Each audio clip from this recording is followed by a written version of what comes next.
नान्यायस प्रहार रघुपते हृदय स्मदीये सत्यं वदामि चा भवान् खिलान्तरात्मा भक्तिं प्रयच्छ रघुपुंगव निर्भराम में कामादिदोष रहितं कुरु मानसं च। भक्तों, श्री भागवत जी की कथा में आगे चलते हैं। एक दिन भगवान श्याम सुंदर सरकार ने शरद ऋतु में मधुर बांसुरी का वादन किया। बड़ा अद्भुत संगीत था बांसुरी का। उस बांसुरी की मधुर ध्वनि को सुनकर, मधुर संगीत को सुनकर संपूर्ण त्रैलोक्य मोहित हो गया। भगवान की बंसी बजी वन में और घरों में काम काज कर रही गोपियां उस बंसी की मधुरम धुन सुनकर गा उठी। गोपियां गायन कर उठी हैं। बंसी का सुमधुर संगीत सुनकर, बंसी की मधुर धुन सुनकर, तो बंसी वादन के साथ गोपियों का गायन हुआ। इसलिए भगवान के इस बंसी वादन को वेणुगीत नाम दिया गया है। भगवान की बंसी बजाने से संपूर्ण त्रैलोक्य कैसे मोहित हुआ, इसका वर्णन पूज्यपाद स्वामी सूरदास जी के शब्दों में कर लेते हैं। बांसुरी बजाए आज रंग से मुरारी, शिव समाधि भूल गए ऋषि मुनि की नारी। बांसुरी बजाए आज रंग से मुरारी, शिव समाधि भूल गए ऋषि मुनि की नारी। वेद पढ़त ब्रह्मा भूले भूल ब्रह्मचारी, बांसुरी बजाए आज रंग से मुरारी। बांसुरी बजाए आज रंग से मुरारी, शिव समाधि भूल गए ऋषि मुनि की नारी। बांसुरी बजाए आज रंग से मुरारी, शिव समाधि भूल गए ऋषि मुनि की नारी। रंभा समताल चूकी भूली नृत्यकारी, हो जमुना जल उलट गयो शोभा आज भारी। रंभा समताल चूकी भूली नृत्यकारी, हो जमुना जल उलट गयो शोभा आज भारी। बांसुरी बजाए आज रंग से मुरारी, शिव समाधि भूल गए ऋषि मुनि की नारी। वृंदावन बंसी बाजी तीन लोक प्यारी, ग्वाल बाल मगन भय ब्रज की सब नारी। वृंदावन बंसी बाजी तीन लोक प्यारी, ग्वाल बाल मगन भय ब्रज की सब नारी। बांसुरी बजाए आज रंग से मुरारी, शिव समाधि भूल गए ऋषि मुनि की नारी। सुंदर श्याम मोहन मूरत नटवर बपुधारी, सूर को प्रभु मदन मोहन चरण बलिहारी। सुंदर श्याम मोहन मूरत नटवर बपुधारी, सूर को प्रभु मदन मोहन चरण को बलिहारी। बांसुरी बजाए आज रंग से मुरारी, शिव समाधि भूल गए ऋषि मुनि की नारी। बांसुरी बजाए आज रंग से मुरारी, शिव समाधि भूल गए ऋषि मुनि की नारी। बोलिए बंसी बजैया श्याम सुंदर भगवान की जय। इति वेणुरमं राजन् सर्वभूत मनोहरम।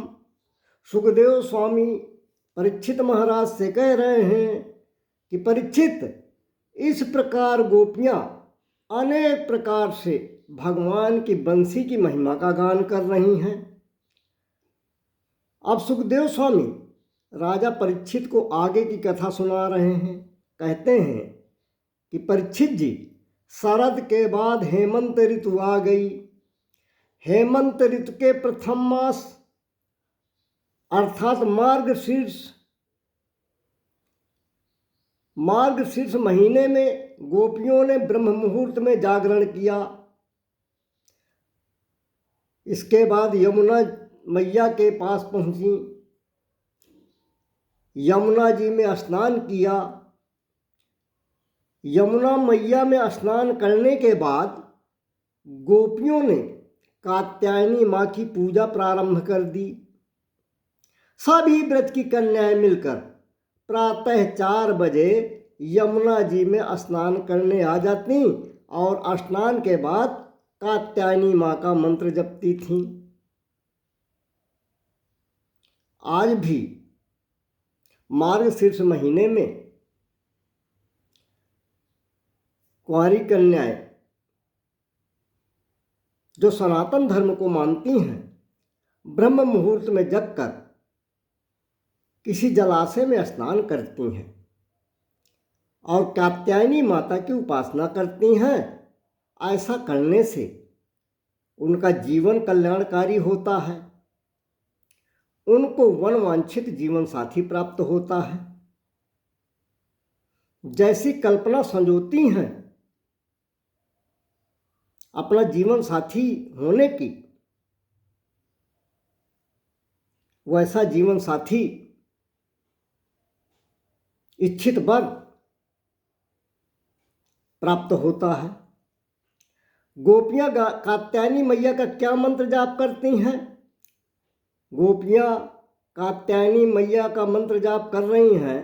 कहती हैं, कात्यायनी महामाये महायोगिन्यधीश्वरी नंद गोप सुतम देवी पतिम में कुरुते नमः। इस मंत्र के द्वारा गोपियां कात्यायनी मैया की प्रार्थना करती हैं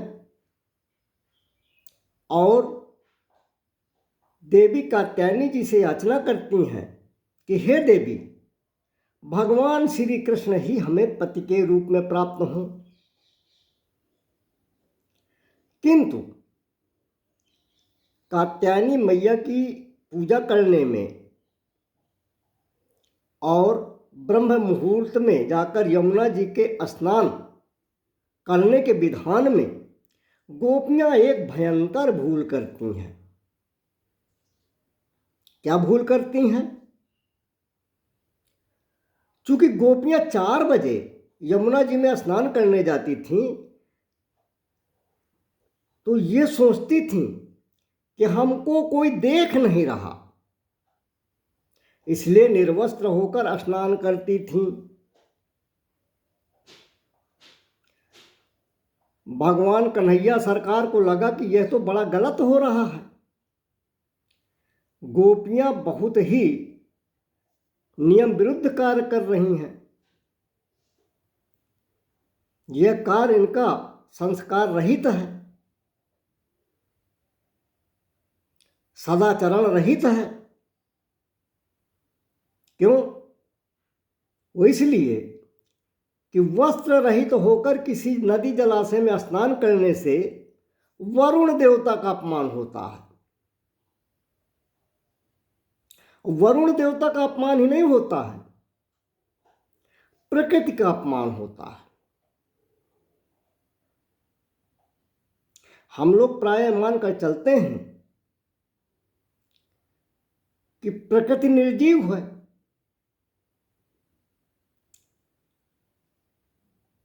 इसलिए प्रकृति के समक्ष खुले वातावरण में हम नग्नता का प्रदर्शन करें या कोई अनैतिक आचरण करें तो ये हमारी सोच गलत है, क्योंकि प्रकृति का हर पदार्थ सजीव है। प्रकृति के पेड़ पौधों में जीवन है, प्रकृति का कण कण जीवंत है।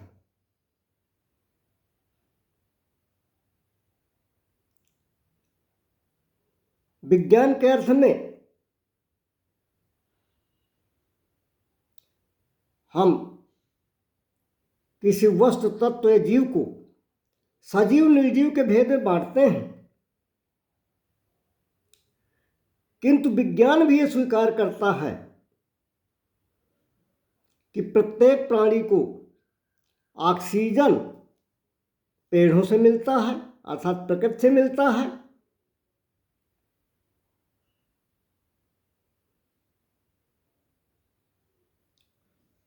और हमको ऑक्सीजन अर्थात श्वास कौन दे सकता है? जो स्वयं सजीव होगा, जिसमें स्वयं जीवन होगा। कोई निर्जीव प्राणी किसी निर्जीव को कैसे श्वास दे सकता है? नहीं दे सकता है। उदाहरण के लिए किसी व्यक्ति को रास्ते में हृदयाघात होता है, हार्ट अटैक आता है, तो उसको सीपीआर देकर प्राण बचाया जाता है। और सीपीआर कौन दे सकता है? जीवित व्यक्ति ही।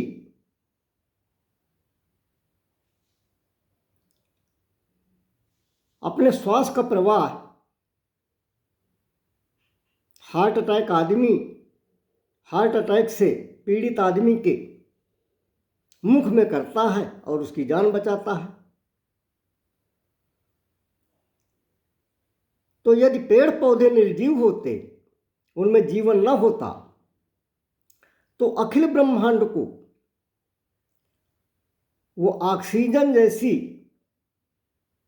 जीवनदायिनी वायु देकर हमारे प्राणों की रक्षा करने में समर्थ न होते। इससे सिद्ध होता है कि प्रकृति की चीजों में भी जान होती है। तो भगवान ने गोपियों को यह शिक्षा देने के लिए कि तुम लोग इस भ्रम में कि हमें कोई नहीं देख रहा है,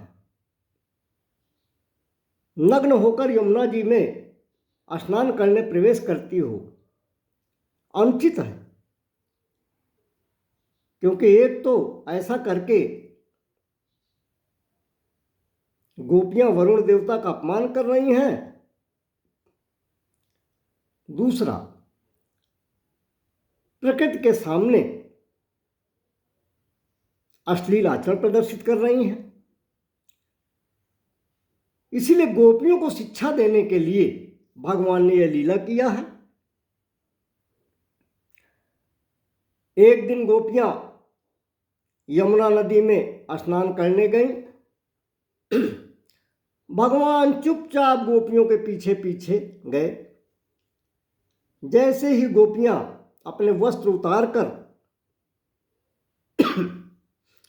यमुना जी में प्रवेश कर गईं, भगवान जी ने सभी गोपियों के वस्त्र लिए, उनके वस्त्र उठाए और कदम्ब के वृक्ष पर आसीन हो गए।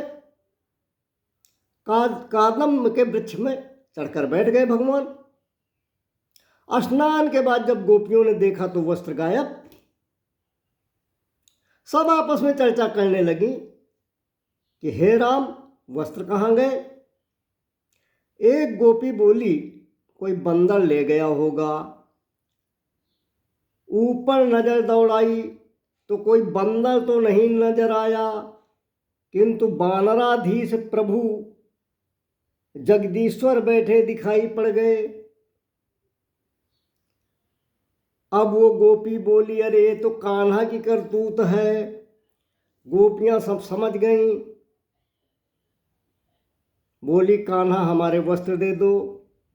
भगवान बोले नहीं देंगे। हाथ जोड़कर गोपियां कहने लगीं, श्याम सुंदर ते दास्यः करवाम तवोदितम देहि वासांसि धर्मज्ञ नो चेदराजे ब्रुवामहे। गोपियां कहती हैं, हे श्याम सुंदर, हम सब आपकी दासी हैं। आप तो बड़े धर्मात्मा हैं, कृपा करके हमारे वस्त्र दे दो।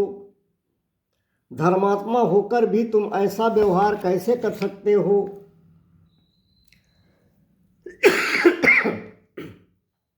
कान्हा बोले नहीं दूंगा तुम्हारे वस्त्र। नंद बाबा से शिकायत करेंगी, गोपियां बोली। भगवान बोले एक तरफ तो तुम कहती हो हम तुम्हारी दासी हैं, दूसरी ओर बाबा से शिकायत करने की धौंस दे रही हो। तो सुनो, मैं तुम्हें एक उपाय बताता हूं। तुम जाकर बाबा से नहीं, सीधे राजा से मेरी शिकायत कर दो। जो होगा मैं देख लूंगा। गोपियां आपस में बोली, अरे कन्हैया, हम ऐसी निर्वस्त्र अवस्था में जलाशय से कैसे निकलकर बाबा शिकायत करने जा सकती हैं? फिर बोली, कान्हा हमें तुमसे कोई शिकायत नहीं है, कृपा करके हमारे वस्त्र लौटा दो। भगवान बोले कि तुम लोग स्वयं आकर अपने वस्त्र ले लो। गोपियां बोली कि इस वस्त्र रहित अवस्था में हम कैसे आ सकती हैं? भगवान ने कहा जैसे गई थी वैसे आ जाओ। तो गोपियां बोली कि जिस समय हम गई थी उस समय आप नहीं थे, उस समय बिल्कुल एकांत था। अब आप यहां हो तो हम कैसे बाहर निकले? भगवान बोले यही तो तुम्हारा भ्रम है, मैं तो पहले भी था और अब भी हूं। ऐसी कौन सी जगह है जहां मेरी सत्ता नहीं है? बताओ। मेरे लिए तो कहा गया है कि हरि व्यापके सर्वत्र समाना, प्रेम ते प्रगट हो ही मैं जाना। अग जग माया सब रहित विरागी, प्रेम से प्रभु प्रगट ही जिमियागी। भगवान ने जब गोपियों से कहा कि कण कण में ईश्वर की सत्ता है,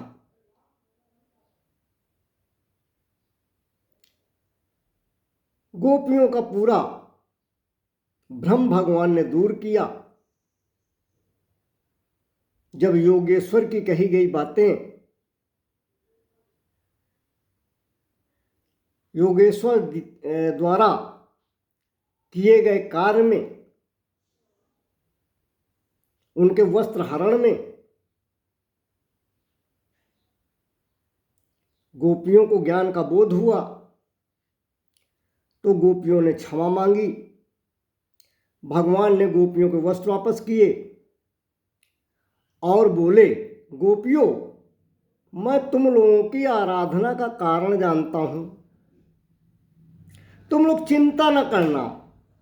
जो आगामी शरद पूर्णिमा आएगी उसमें हम तुम्हारे मनोरथ सिद्ध करेंगे। क्या मनोरथ सिद्ध करेंगे? तुम सभी के साथ रासलीला करेंगे। ये जो वस्त्र हरण किया भगवान ने गोपियों का, इस कथा का नाम है चीरहरण।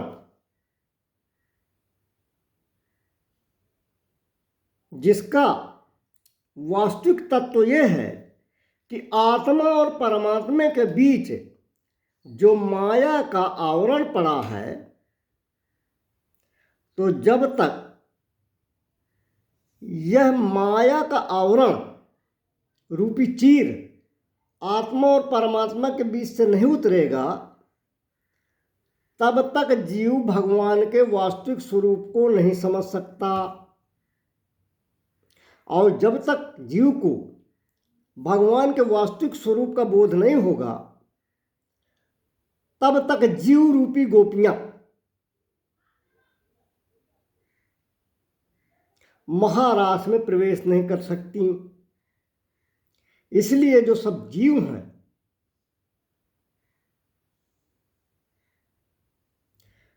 उनको, जो गोपियां हैं, यद्यपि गोपियां पूर्व जन्म से ही बड़े बड़े संत सिद्ध महात्मा तपस्वी मनस्वी हैं और भगवान से प्रत्यक्ष तादात्म्य, प्रत्यक्ष साक्षात्कार करने के लिए इस जन्म में गोपियों को रूप में अवतरित हुए हैं, तथापि अपनी रासलीला के पूर्व भगवान ने इन गोपी रूपी जीवों के आंखों से भी माया का आवरण हटाया है, ताकि वो महारास में प्रवेश कर सकें। इसलिए पहले चीर हरण किया, चीर हरण करके उनको ईश्वर तत्व का बोध कराया, और इसके बाद अब महारास में भगवान ने गोपियों को प्रवेश दिया है। अब आगे गोवर्धन लीला कहने का प्रयास करेंगे। बोलिए श्री कृष्णचंद्र भगवान की जय।